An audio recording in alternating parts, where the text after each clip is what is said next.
Good morning students. देखिए आज हम आप लोग क्लास 7 की संस्कृत का 14वां चैप्टर पढ़ा जा रहा है। देखिए चैप्टर का नाम है जगत गुरु शंकराचार्य। तो देखिए शंकराचार्य जी संसार के गुरु थे, तो उन्हीं के बारे में, उनके जीवन के बारे में इसमें अध्ययन करेंगे। अस्त केरले कालडी नाम का ग्राम है। केरल में कालडी नामक गांव है। सह पूर्णा नदी तीरे वर्तते, वह पूर्णा नदी के किनारे है। जगत गुरु श्री शंकराचार्य तस्मिन् ग्रामे जन्म अलभत, जगत गुरु श्री शंकराचार्य उसी गांव में जन्म को प्राप्त किया। अस्य पिता शिव गुरु माता आर्यम्बा च आस्ताम, इनके पिता शिव गुरु और माता आर्यम्बा थी। शंकरस्य बाल्ये एवं पिता दिवंगतः, शंकर के बचपन में ही पिता की मृत्यु हो गई। माता एवं पुत्र से पालनम अकरोत्, माता ने ही पुत्र का पालन किया। यथा कालम उपनीतः स गुरुम उपागच्छत, समय से ही वह उपनीत संस्कार के बाद गुरु के पास गए। जन्मनेव प्रतिभा संपन्नतया स कुलोचित विद्या शीघ्रमेव अधीतवान्, जन्म से ही प्रतिभा संपन्न होने के कारण उन्होंने कुलोचित विद्या शीघ्र ही प्राप्त कर लिया। माता तस्य विवाहम ऐच्छत्, माता ने उनका विवाह करना चाहा। एन सह गृहस्थ आश्रम में एव वसेत्, जिससे वह गृहस्थ आश्रम में ही रहे। परम मनसा वाचा कर्मणा च विरक्ता शंकरः अवदत्, परंतु मन से, वाणी से और कर्म से अलग शंकराचार्य ने कहा, माता, हे माता, संन्यास मह्यम रोचते, संन्यास मुझको अच्छा लगता है। तदर्थम अनुमतिम प्रयच्छ, उसकी मुझे अनुमति दे। माता पुत्र से प्रार्थना न स्वीकृतवती, माता ने पुत्र के प्रार्थना को स्वीकार नहीं किया। एकदा स स्नानाय नदीं गतः, एक बार वह स्नान करने के लिए नदी में गए। मकरेण गृहीतः शंकरः उच्चैः आक्रोशत्, मकर के द्वारा पकड़े हुए मकर ने शंकर को पकड़ लिया और वह जोर से चिल्लाए।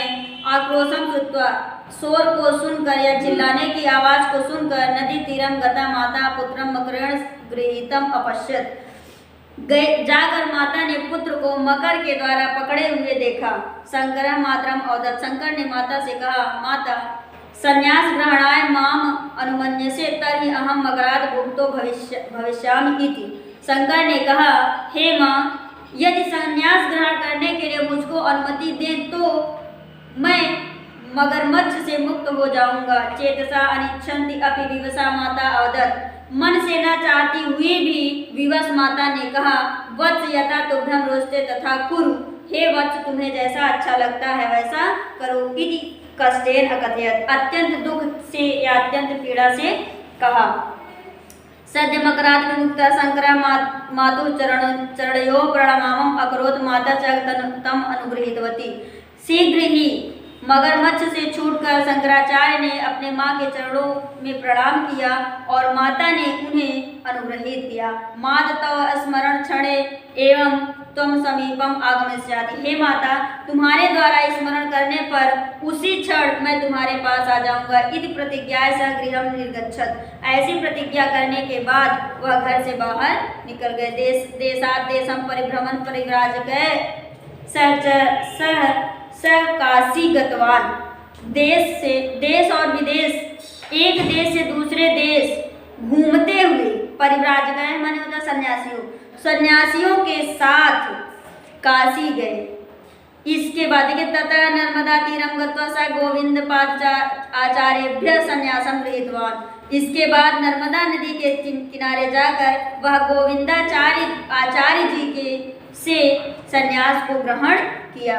अनंतर स प्रमुखाणाम उपनिषदानाम व्यास प्रणीतानाम ब्रह्मसूत्राणाम श्रीमद् भगवद गीताया च भाष्याणि विरचितवान्। देखिए बाद में उन्होंने उपनिषदों, व्यास द्वारा रचित ब्रह्मसूत्रों और श्रीमद् भागवत गीता के भाष्य रचे। तदा स असेतु हिमाचलम सनातनस्य धर्म समन्वय सिद्धांतस्य प्रचारम अकरोत्, इसके बाद उन्होंने सागर से हिमालय तक अर्थात संपूर्ण भारत में सनातन धर्म के समन्वय के सिद्धांत का प्रचार किया।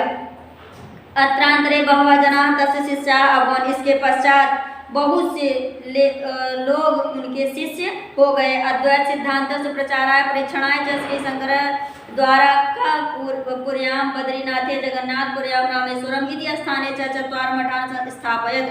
देखिए, अद्वैत सिद्धांत के प्रचार के लिए और परीक्षण के लिए श्री शंकराचार्य ने द्वारकापुरी, बद्रीनाथ, जगन्नाथपुरी और रामेश्वरम में 4 मठों की स्थापना की। तेषाम् अधिष्ठातारः अद्यापि शंकराचार्याः कथ्यन्ते। उसके अधिष्ठाता आज भी शंकराचार्य कहलाते हैं। शंकराचार्य कृतानि अतीव सरलानि सस्वर्गीयानि च श्लोककाव्यानि अनेकानि सन्ति।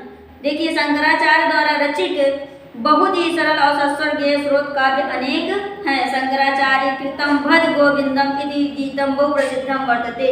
शंकराचार्य द्वारा किया गया भज गोविंदम गीत बहुत प्रसिद्ध है। तद गीतम यथा, वह गीत ऐसे है जैसे भज गोविंदम भज मूढ़मते दिन अपि रजनी सायं प्रातः शिशिर वसंतो पुनारयतः कालः क्रीडति गच्छति आयुः तदपि न मुञ्चयति आशा वायुः गोविंदम भज मूढ़मते पुनः अपि जन्मं पुनमपि मरणं पुनः जननी जठरे शयनं ये संसारे दुःखं दुष्प्रारे कृपया अपारे पाहि मुरारे गोविंदम भज मूढ़मते। देखिए, हमें गोविंद का स्मरण करना चाहिए, गोविंद का भजन करना चाहिए।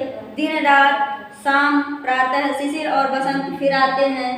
ठीक, समय खेलता है, आयु जा रही है, फिर भी मनुष्य जीने की आशा नहीं छोड़ता है। हे मूढ़मती, गोविंद को भजो, फिर भी जन्म लेना है, फिर भी मरना है, फिर भी माता के पेट में सोना है। इस दुर्गम संसार में हे मुरारी, अपनी कृपा से हमें पार लगाओ। हे मूढ़मती, ईश्वर का भजन करो। अंतिम समय, देखिए, अंत काले मात्रा स्मृता शंकरा तस्या समीपे अगच्छत। अंत समय में माता द्वारा याद किए जाने पर शंकर उनके पास आए। मातु मरणांतरम तस्या और दैहिकम कर्तव्यम सर्व परिसमाप्य सर्वदा परिभ्रमण जनान ज्ञान उपदिशत। देखिए, माता की मृत्यु के बाद उनके लिए किए जाने वाले कर्मकांड को समाप्त करके सब जगह घूमते हुए लोगों को उपदेश दिया। एवं सह द्वात्रिंशे वयसी ब्रह्म भावम उपागत। देखिए, इस प्रकार वे 32वें वर्ष में ब्रह्म भाव में लीन हो गए। Thank you.